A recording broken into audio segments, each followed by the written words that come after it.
Maswerteng gabi po mga ka-STL.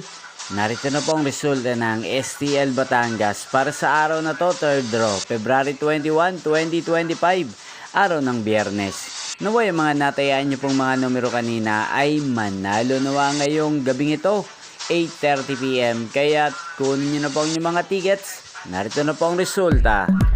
Ang mga numerong nanalo sa STL Batangas ngayong gabing ito, February 21, 2025, 8:30 PM. Third draw result 1 at 34 in exact order. Sa lahat po ng tumaya kanina sa STL Batangas para sa third draw ng 1 at 34, congrats po sa inyo. Panalo po kayo.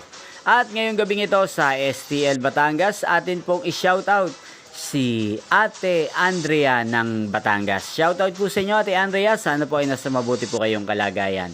At sa lahat po ng mga taga Batangas dyan na lagi pong nanonood sa channel na to, shoutout po sa inyo. Inyo pong napanood ang resulta ng STL Batangas sa channel na to, Roderick Hernandez TV. Maraming salamat po sa patuloy niyo pong panonood at pagsuporta sa aking channel. Huwag pong kalimutang mag-subscribe. Thank you for watching. Magkita-kita pong muli tayo bukas ng alas 12 ng tanghali. Thank you for watching.